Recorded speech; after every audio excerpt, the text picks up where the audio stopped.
നിലമ്പൂരിന് ഒരുപാട് പ്രത്യേകതകളുണ്ട്. ഞാൻ നിലമ്പൂർക്കാരനാണ്. രാഷ്ട്രീയ പ്രതിബദ്ധതയുള്ള ഒരു സമൂഹമാണ്, രാഷ്ട്രീയ പ്രബുദ്ധതയുള്ള ഒരു സമൂഹമാണ് നിലമ്പൂരിലുള്ള ജനത എന്ന് പറയുന്നത്. എല്ലാ മതസാമൂഹ്യ വിഭാഗങ്ങളും അവിടെയുണ്ട്. ആ മതസാമൂഹ്യ വിഭാഗങ്ങളെല്ലാം കൃത്യമായ രാഷ്ട്രീയ നിലപാടുള്ളവരാണ്. ഏതെങ്കിലും ഒരു ജനവിഭാഗത്തിന്റെ മെജോറിറ്റി ഉണ്ട് എന്ന് പറയാൻ കഴിയാത്ത വിധം എല്ലാ വിഭാഗവും തിങ്ങി താമസിക്കുന്ന ഒരു സ്ഥലമാണ്.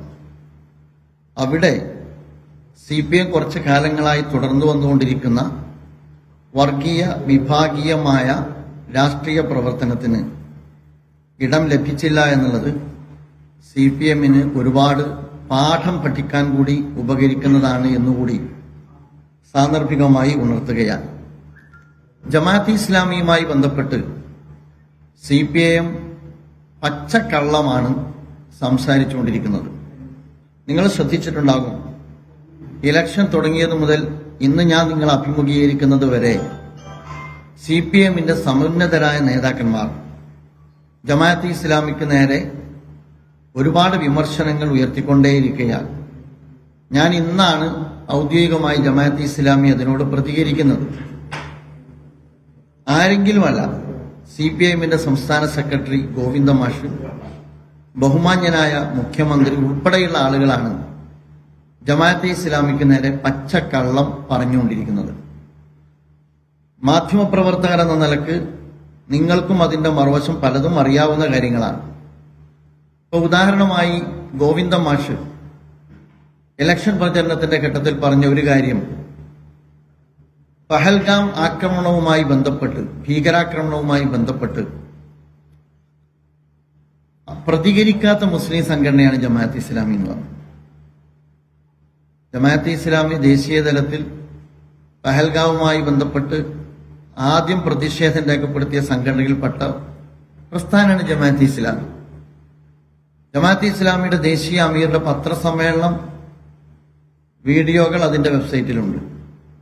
Press release എല്ലായിടത്തുണ്ട്. മലയാളത്തിൽ അതിന്റെ ട്രാൻസ്ലേഷൻ വന്നിട്ടുണ്ട്. ഇതൊരു റിയാലിറ്റിയാണെന്നിരിക്കെ ഗോവിന്ദ മാഷ് പറഞ്ഞു, ഇതിനോട് പ്രതികരിക്കാത്ത ഏക മുസ്ലിം സംഘടനയാണ് ജമാഅത്തെ ഇസ്ലാമി. രാഷ്ട്രീയമായി വിയോജിപ്പാകാം.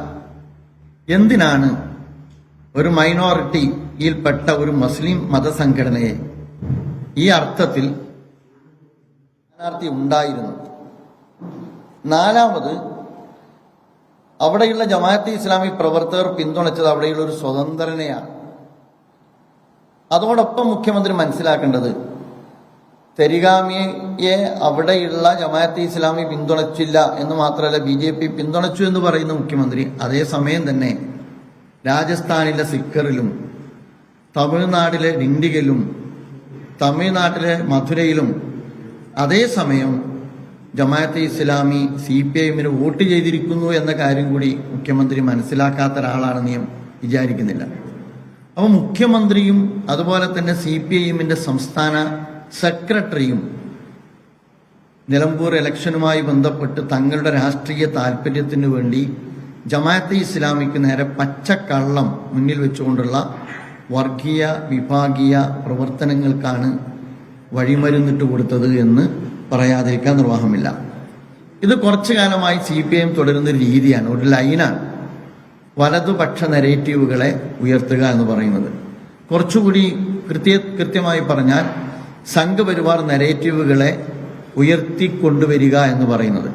പലപ്പോഴും CPM കേരളത്തിലും കേരളത്തെക്കുറിച്ചും ഉയർത്തുന്ന ഇത്തരം വലതുപക്ഷ നരേഷനുകൾ അല്ലെങ്കിൽ സംഘപരിവാർ നരേഷനുകൾ പിന്നീട് ഏറ്റെടുക്കുന്നത് ഇന്ത്യയിൽ സംഘപരിവാർ ആണ് എന്നുള്ളത് CPM മനസ്സിലാക്കണം.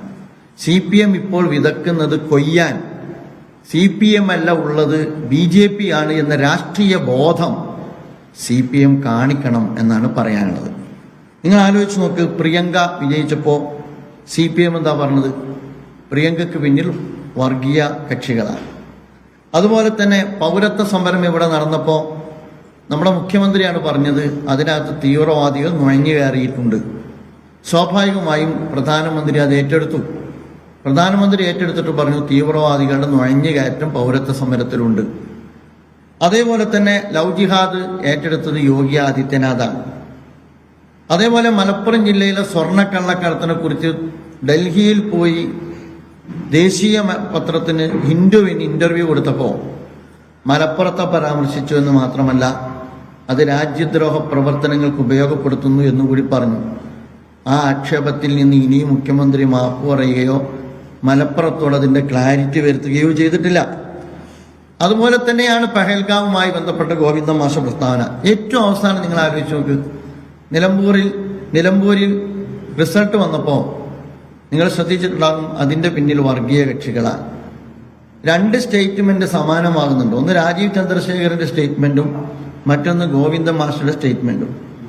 കുറച്ചു കാലങ്ങളായി ഗോവിന്ദ മാഷിന്റെ സ്റ്റേറ്റ്മെന്റും അതുപോലെ തന്നെ സുരേന്ദ്രന്റെയും രാജീവ് ചന്ദ്രശേഖരന്റെയും സ്റ്റേറ്റ്മെന്റ് സമാനമാകുന്നത് എന്തുകൊണ്ടാണ് എന്ന് CPM ഉയർത്തുന്ന നരേറ്റീവുകൾ എന്തുകൊണ്ട് സംഘപരിവാറിന് സുഗമമായി ഏറ്റെടുക്കാൻ കഴിയുന്നുവെന്ന് CPIM ഗൗരവത്തോടു കൂടി ആലോചിക്കണമെന്നാണ് ഞാൻ പറയുന്നത്. ഇത്തരം ഹെയ്റ്റ് സ്പീച്ചിനെ ജനങ്ങൾ തള്ളിക്കളയുന്നു എന്നതിൻ്റെ കൂടി റിസൾട്ടാണ് നിലമ്പൂരിൽ സംഭവിച്ചത്. അത് ഇന്ത്യയിലെ, കേരളത്തിലെ, നിലമ്പൂരിലെ ജനങ്ങളുടെ പ്രബുദ്ധതയിലേക്കുള്ള സൂചനയാണ്. CPIMനേക്കാൾ സമകാലിക രാഷ്ട്രീയ സാഹചര്യത്തിൽ സാഹോദര്യവും സൗഹൃദവും തകർക്കുന്ന രീതിയിലുള്ള രാഷ്ട്രീയ നീക്കത്തിനെതിരെ ഈ രാജ്യത്തെ ജനത പ്രബുദ്ധത കാണിക്കുന്നു എന്നുള്ളതാണ്. നിങ്ങൾ ശ്രദ്ധിച്ചിട്ടുണ്ടാകും, കഴിഞ്ഞ ഇലക്ഷനിൽ പ്രധാനമന്ത്രി നരേന്ദ്രമോദി ഈ സ്പീച്ച് നടത്തിയ ഒരുപാട് സ്ഥലങ്ങളുണ്ടായിരുന്നു. ഏറ്റവും അവസാനം അയോധ്യ ഉൾപ്പെടെ അവിടെ എല്ലാം BJP തോൽക്കുകയും ചെയ്തത്. മുഖ്യമന്ത്രി നിലമ്പൂരിൽ വന്ന് ഏതാണ്ട് പ്രഭാഷണം നടത്തിയ എല്ലായിടത്തും മുഖ്യമന്ത്രിയുടെ പാർട്ടി ലീഡ് ചെയ്തില്ലെന്ന് മാത്രമല്ല പിന്നിലേക്ക് പോവുകയാണ് ചെയ്തത്. ഞാൻ പറഞ്ഞു വരുന്നത്, പഴയതുപോലെയല്ല, കാര്യങ്ങൾ മനസ്സിലാക്കാനും ഉൾക്കൊള്ളാനുമുള്ള ശേഷിയും രാഷ്ട്രീയ ബോധവും ഈ രാജ്യത്തെ കേരളത്തിലെ സമൂഹത്തിനുണ്ട് എന്ന് ഇനിയെങ്കിലും CPIM മനസ്സിലാക്കേണ്ടിയിരിക്കുന്നു. UDFന്റെ വിജയം വന്നപ്പോൾ നിങ്ങൾ ശ്രദ്ധിച്ചല്ലോ, UDFന്റെ വിജയം വന്നപ്പോൾ വർഗീയതയുടെ വിജയം, തങ്ങൾ ജയിക്കുമ്പോൾ മതേതരത്വത്തിന്റെ വിജയം, തങ്ങളെ പിന്തുണക്കുമ്പോൾ മതേതരത്വത്തിന്റെ പിന്തുണ, തങ്ങൾ പരാജയപ്പെടുമ്പോൾ വർഗീയതയുടെ പരാജയം, തങ്ങൾ പിന്തുണക്കപ്പെടാതിരിക്കുമ്പോൾ ഭീകരവാദികളുടെയും മതരാഷ്ട്രവാദികളുടെയും പിൻബലം. ഈ പ്രവണത CPIMൽ അടുത്ത കാലത്ത് അവർ നടത്തിയ മുഴുവൻ സ്റ്റേറ്റ്മെന്റുകളും പിന്നിട്ട നാൾ വഴികളിൽ CPIM സ്വീകരിച്ച രാഷ്ട്രീയ നിലപാടുകളും പരിശോധിച്ചാൽ നിങ്ങൾക്ക് മനസ്സിലാക്കാവുന്നതാണ്. നിങ്ങൾ ആലോചിച്ച് നോക്ക്, പ്രിയങ്ക ഗാന്ധി ലക്ഷക്കണക്കിന് വോട്ടിന്റെ പിൻബലത്തോടുകൂടി ജയിച്ചു, അത് വർഗീയതയുടെ വിജയം. വടകരയിൽ ഷാഫി വിജയിച്ചു, അത് വർഗീയതയുടെ വിജയം. പാലക്കാട് രാഹുൽ മാങ്കൂട്ടത്തിൽ വിജയിച്ചു, അത് വർഗീയതയുടെ വിജയം. നിലമ്പൂരിൽ ആര്യയുടെ ഷൗക്കത്ത് വിജയിച്ചു, അത് വർഗീയതയുടെ വിജയം. അപ്പൊ തങ്ങൾ മുസ്ലിം മൈനോറിറ്റി മറുഭാഗത്തുള്ള ആ മൈനോറിറ്റി വോട്ട് കൺസോളിഡേറ്റ് ചെയ്ത് ഏതെങ്കിലും ഒരു ജനാധിപത്യ ചേരി വിജയിക്കുന്ന ഘട്ടത്തിൽ ജമാഅത്തെ ഇസ്ലാമി അമീർ P. മുജീബ് റഹ്മാൻ മാധ്യമങ്ങളോട് വിശദീകരിക്കുകയായിരുന്നു. അതായത് കഴിഞ്ഞ നിലമ്പൂർ തെരഞ്ഞെടുപ്പിൽ ജമാഅത്തെ ഇസ്ലാമിക്കെതിരെ ഉയർന്ന എല്ലാ ആരോപണങ്ങൾക്കും അദ്ദേഹം മറുപടി പറയുകയായിരുന്നു. അതിലെ